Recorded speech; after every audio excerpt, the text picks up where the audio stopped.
శ్రీ గురుభ్యో నమః.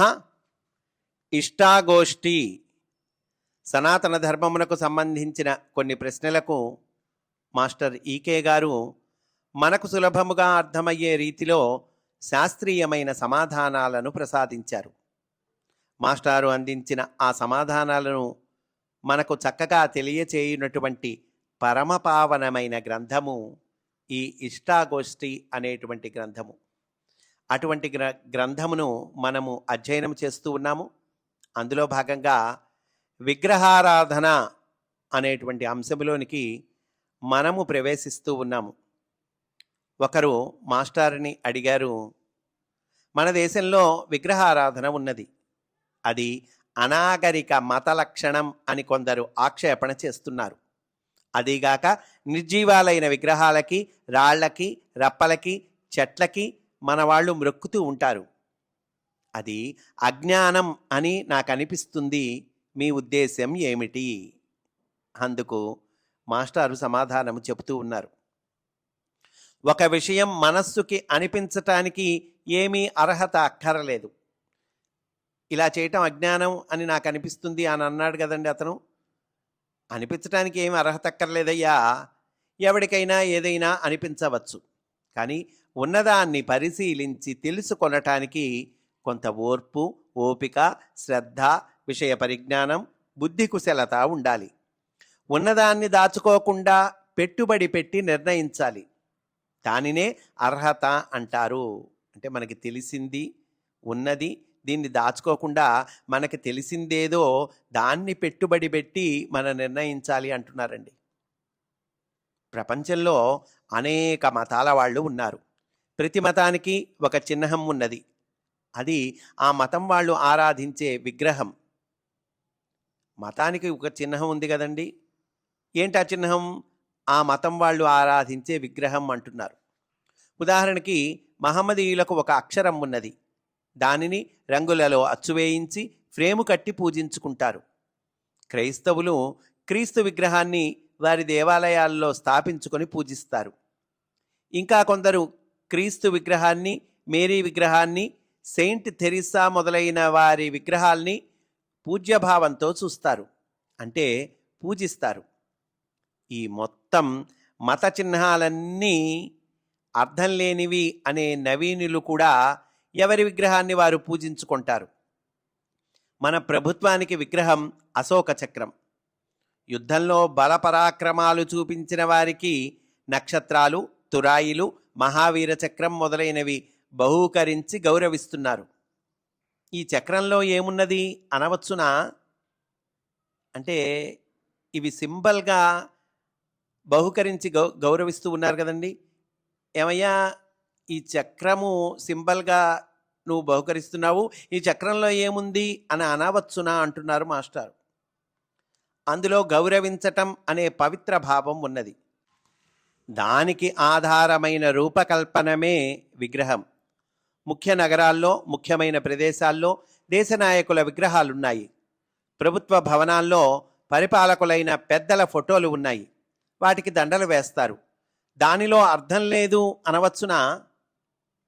ఆదరభావమే అర్థం. దానివల్ల ఆదరించేవారు రూపకల్పన చేసుకొని తన ఆదరాన్ని వృద్ధి చేసుకొని ఉన్నత భావాల్లోకి ఉద్ధరింపబడుతూ ఉన్నారు. అంటే ఇలా ఈ ప్రభుత్వ భవనాల్లో విగ్రహాలు ఉన్నాయి, పెద్దల ఫోటోలు ఉన్నాయి, వాటికి నమస్కారం చేసుకుంటూ ఉన్నాము. ఆదరభావం ఇక్కడ ముఖ్యమయ్యా. ఈ ఆదరభావం వల్ల ఏమైతోంది? ఇలా చేసేవాళ్ళు ఉన్నత భావాల్లోకి ఉద్ధరింపబడుతున్నారు అని చెప్తున్నారండి. కోర్టు జవానుకి డవాలు ఉంటుంది. అది అతడు వహించవలసిన బాధ్యతలకు చిహ్నం. దానిని అంగీకరిస్తూ యజ్ఞోపవీతం ఎందుకు అని అనవచ్చునా? కోర్టు జవాను ఇట్లా ఏటవాలుగా ఒక ఇది వేసుకుంటాడు కదండి, ఒక పైన ఒక ఉత్తరీయం లాంటిది వేసుకుంటాడు కదా, దానికి ఒక బిళ్ళ ఉంటుంది, బిళ్ళ జవాను అని అంటాం కదండి. మరి దాన్ని అంగీకరిస్తున్నాగా. మరి యజ్ఞోపవీతం ఎందుకు వేసుకుంటున్నారు మీరు అని అనవచ్చునా అంటున్నారు. అలాంటిదేగా యజ్ఞోపవీతం కూడా అని అర్థం అండి. అందుకనే అనే ముందు ఆలోచించాలి. ఎన్నికల సమయంలో ఎవరి పార్టీ జెండాలు వారు స్థాపించి ఊరేగిస్తారు. గుడ్డలు కట్టెలు మొదలైన నిర్జీవ పదార్థాల్ని ఊరేగిస్తున్నారు అని అనగలమా? అవి వారి వారి భావావేశానికి చిహ్నాలు. అలాగే దేవతా విగ్రహాలు భావ నిగ్రహానికి, ఆత్మ సాధన ప్రయత్నానికి చిహ్నాలు. ఇక్కడ వెరీ వెరీ ఇంపార్టెంట్ పాయింట్ అండి. దేవతా విగ్రహాలు ఇలాగే మనకు మంచి భావాలు రావటానికి, భావ నిగ్రహానికి, ఆత్మ సాధన ప్రయత్నానికి ఇవి చిహ్నాలయ్యా, ఇవి సింబల్స్ అంటున్నారు. ఉదాహరణకి సీతారామ లక్ష్మణుల విగ్రహాలని మనం పూజిస్తున్నాం అంటే అందులో ఉన్న మట్టిని రాతిని కాదు. రాముడి పేరుతో ధర్మశాసనం, పితృవాక్య పరిపాలన, ఏకపత్ని వ్రతం, ఆశ్రిత రక్షణ, శీలత అనే ఆదర్శాల్ని రాముడి జీవిత చరిత్ర నుండి స్వీకరించి రూపకల్పన చేసుకుంటున్నాం. అలాగే పతివ్రతా ధర్మాన్ని సీత జీవితం నుండి, సహనభావాన్ని, సోదరభక్తిని లక్ష్మణుని విగ్రహం నుండి స్వీకరిస్తాం. తనకు ఏమీ అక్కరలేని స్థితిని సాధించి పెద్దవారిని సేవించటం అనే ఉన్నత భావాన్ని ఆంజనేయ స్వామి విగ్రహ రూపాన్ని స్మరిస్తున్నాం. ఆంజనేయ స్వామి విగ్రహం ద్వారా మనకి ఏమి స్మరణ కలుగుతూ ఉన్నది? ఏమీ అక్కరలేని స్థితి, అలాగే పెద్దవారిని సేవించటం. అంటే ఆ స్వామి విగ్రహాన్ని మనం సేవించటం ద్వారా అదిగో ఈ లక్షణాలని మనం పెంపొందించుకోవచ్చు. ఇన్ని విశేషాలు లేకపోయినా జెండాలను కూడా పూజిస్తున్నామా లేదా? అలాంటప్పుడు విగ్రహారాధన మీద సందేహాలు రాకూడదు. నిజానికి మనం మంచి గుడ్డలు కట్టుకుంటున్నామంటే దేహానికి కడుతున్నాం కానీ మనకు కాదు కదా. చర్మం, వెంట్రుకలు, ఎముకలు ఉన్న దేహానికి ఇంత రక్షణ, పోషణలు అవసరమా అనే ప్రశ్న రావటం లేదు.